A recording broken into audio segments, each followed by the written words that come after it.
Hoy en Revelaciones Misteriosas nos sumergiremos en el corazón de las profecías bíblicas, desde el inicio de los tiempos hasta el fin de los días. Descubriremos cómo Dios habló a través de visiones y señales, revelando lo que vendría mucho antes de que sucediera. Aprenderás que nada de lo que vivimos es casualidad y que las promesas divinas se están cumpliendo una tras otra. Quédate hasta el final, porque lo que vas a ver no es historia antigua, es el mapa espiritual que muestra hacia dónde avanza el mundo. Antes del tiempo, antes del espacio, antes de la materia, solo existía Él. No tuvo principio ni tendrá fin. No fue creado porque Él es el Creador. Desde la eternidad, Dios habitaba en la plenitud de su gloria, sin necesidad de nada ni de nadie. Entonces, en un acto supremo de voluntad, decidió crear. Dijo, sea la luz, y la luz fue. Separó las aguas, formó los cielos, la tierra, y llenó todo de vida. Y en el sexto día, formó al hombre a su imagen y semejanza.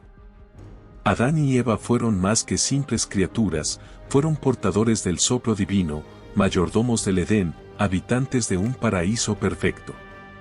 Pero aquel jardín no tardó en convertirse en escenario de rebelión. Una serpiente susurró, la mujer escuchó, el hombre cayó. Y con él, toda la humanidad se sumió en la oscuridad. El pecado entró, y con él la muerte. La armonía se rompió, la comunión se quebró, y el hombre fue expulsado. A pesar de la caída, la promesa fue dada, la simiente de la mujer aplastaría la cabeza de la serpiente. La historia no terminó en el Edén, solo comenzaba. Los hijos de Adán se dividieron, Caín, cegado por los celos, asesinó a su hermano Abel. El primer asesinato. El primer eco del caos. Pero Set nació después, y de su línea surgiría una descendencia santa que clamaría a Dios en medio de la corrupción creciente. La tierra se llenó de violencia. Dios miró al mundo y su corazón se llenó de dolor. Pero entre las multitudes perversas, halló gracia en un hombre, Noé. Y así, mientras las aguas del diluvio destruían toda vida, un arca navegaba, llevando la esperanza de un nuevo comienzo. Sem, Cam y Jafet, los hijos de Noé, repoblaron la tierra. Y entre ellos, surgió una promesa mayor. Dios llamó a Abraham, un hombre común de Ur de los Caldeos, para convertirlo en padre de una gran nación. Le prometió tierra, descendencia y bendición. Y aunque la espera fue larga, la promesa fue cumplida. Abraham, marcado por la fe, se convirtió en el amigo de Dios. De su linaje nacería el pueblo elegido. Isaac, su hijo, nació milagrosamente. Y de él, Jacob, quien después fue llamado Israel. Jacob tuvo 12 hijos, y de ellos surgirían las 12 tribus que formarían el cuerpo de una nación.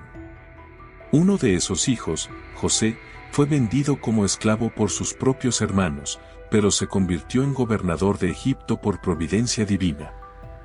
Gracias a él, Jacob y su familia se establecieron en Gosén, un lugar fértil donde crecieron hasta volverse una multitud.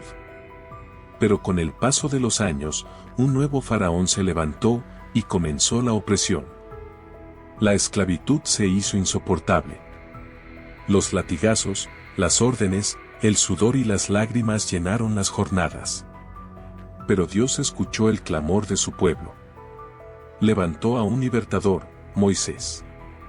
A través de él, las plagas cayeron sobre Egipto y el mar Rojo se abrió. Un pueblo esclavo caminó como libre por suelo seco. El desierto, sin embargo, fue una prueba mayor que la esclavitud. El corazón del pueblo vacilaba entre la fe y la duda.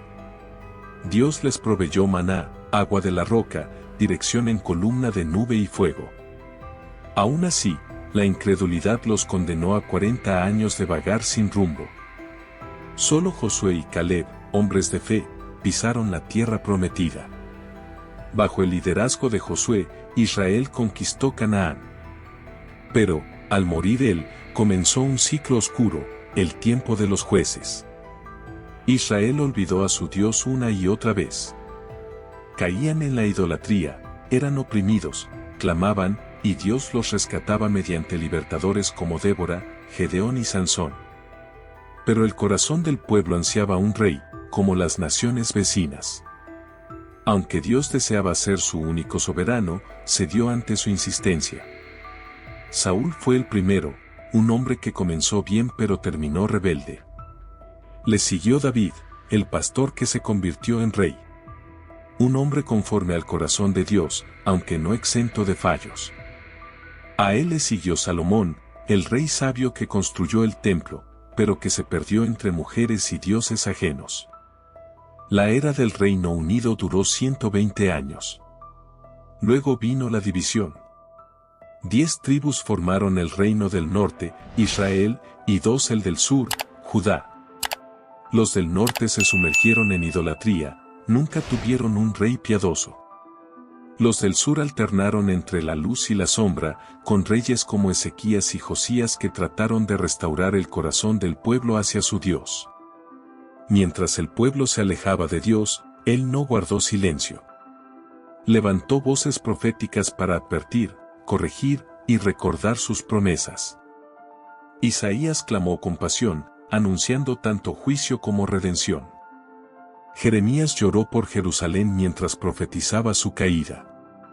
Ezequiel, en tierras lejanas, tuvo visiones que estremecen el alma, ruedas dentro de ruedas, querubines, y el trono del Altísimo flotando en el firmamento. A pesar de las advertencias, Israel persistió en su rebelión. Y así, llegó el día oscuro. El reino del norte fue conquistado por Asiria.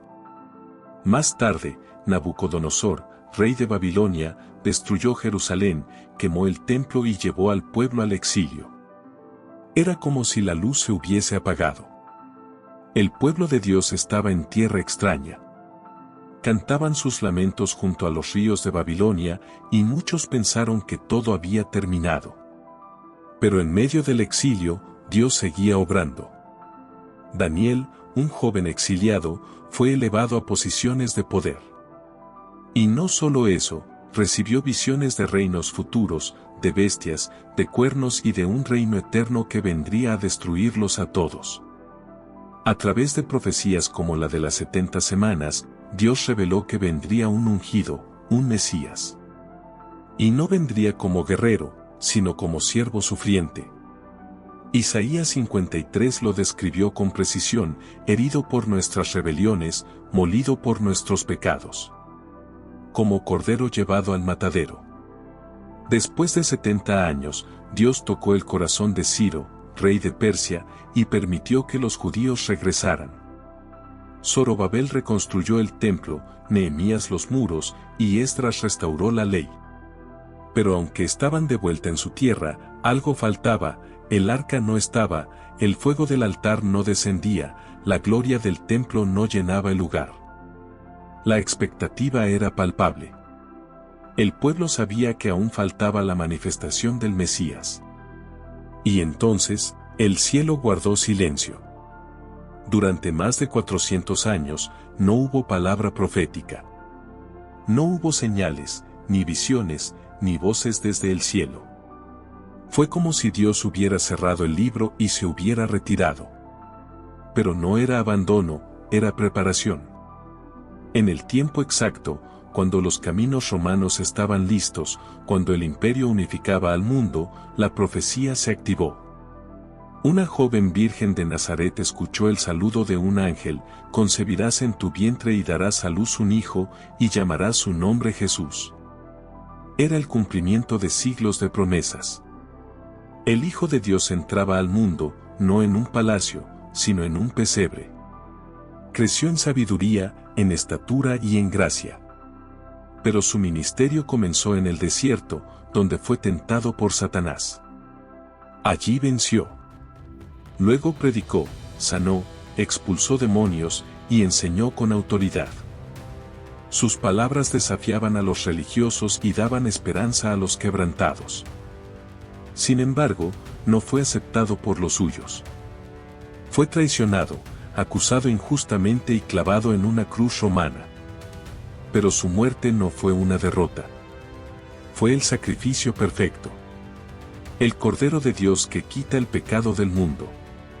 Y al tercer día, resucitó. Venció la muerte, rompió las cadenas del infierno y abrió el camino hacia la vida eterna. Durante 40 días se apareció a sus discípulos. Luego, desde el Monte de los Olivos, ascendió al cielo, pero no sin antes prometer, volveré. Desde entonces, la historia de la humanidad se ha desarrollado bajo la sombra de esa promesa. Los discípulos llevaron el mensaje a cada rincón del imperio. El Espíritu Santo descendió con poder en Pentecostés y la iglesia nació en fuego. Han pasado siglos desde que Jesús prometió su regreso. Muchos se han burlado, diciendo, ¿dónde está la promesa de su venida? Pero las Escrituras son claras, Él no retarda su promesa como algunos la tienen por tardanza, sino que es paciente, esperando que todos procedan al arrepentimiento. Sin embargo, el reloj profético no se ha detenido. Las señales que Jesús mencionó están cumpliéndose una tras otra. Guerras, rumores de guerra, terremotos, pestes, falsos cristos, apostasía, persecución. Israel ha vuelto a su tierra, Jerusalén ha sido restaurada como capital, y los preparativos para un nuevo templo ya están en marcha. Todo está alineado. El escenario está montado. Apocalipsis revela un panorama aterrador y glorioso. Un líder mundial se levantará, seduciendo a las masas con promesas de paz. El anticristo establecerá un sistema global, donde nadie podrá comprar ni vender sin su marca. La persecución será brutal.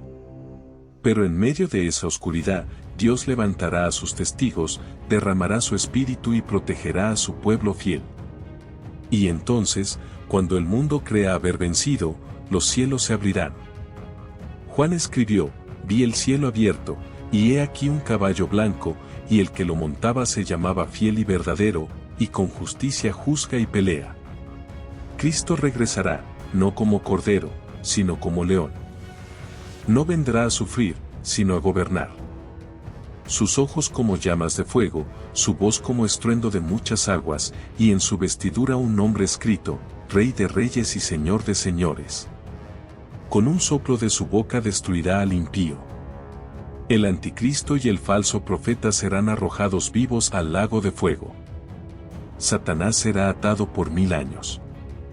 Y así comenzará el reino milenial de Cristo en la tierra. Durante ese milenio, habrá paz verdadera. El lobo y el cordero reposarán juntos. Las naciones subirán a Jerusalén para adorar al Rey. El conocimiento del Señor llenará la tierra como las aguas cubren el mar. Será un tiempo de restauración, de justicia, de gloria. Pero aún queda un último capítulo. Después de los 1000 años, Satanás será soltado por breve tiempo. Una última rebelión será permitida, pero será sofocada con fuego del cielo. Y entonces, vendrá el juicio final. Los muertos grandes y pequeños comparecerán ante el trono blanco. Los libros serán abiertos, y cada uno será juzgado según sus obras. Aquellos cuyos nombres no estén escritos en el libro de la vida serán lanzados al lago de fuego. Pero los redimidos, los que lavaron sus ropas en la sangre del Cordero, entrarán a la nueva Jerusalén. Una ciudad de oro puro, con puertas de perla, sin dolor, sin llanto, sin muerte. Allí no habrá templo, porque el Señor Dios Todopoderoso y el Cordero serán su templo. No habrá necesidad de sol ni luna, porque la gloria de Dios la ilumina. Allí viviremos eternamente con Él. Este es el destino glorioso de los que creen. Esta es la esperanza profética que nos impulsa. El Rey viene. El fin se acerca. Y el principio eterno está a punto de comenzar. Los misterios del cielo no son cuentos. Son llamados a despertar el alma. Si esta revelación tocó tu espíritu, suscríbete, comparte. Y cuéntame en los comentarios qué verdad quedó grabada en tu corazón. Nos vemos en el próximo enigma de revelaciones misteriosas, donde lo eterno se revela.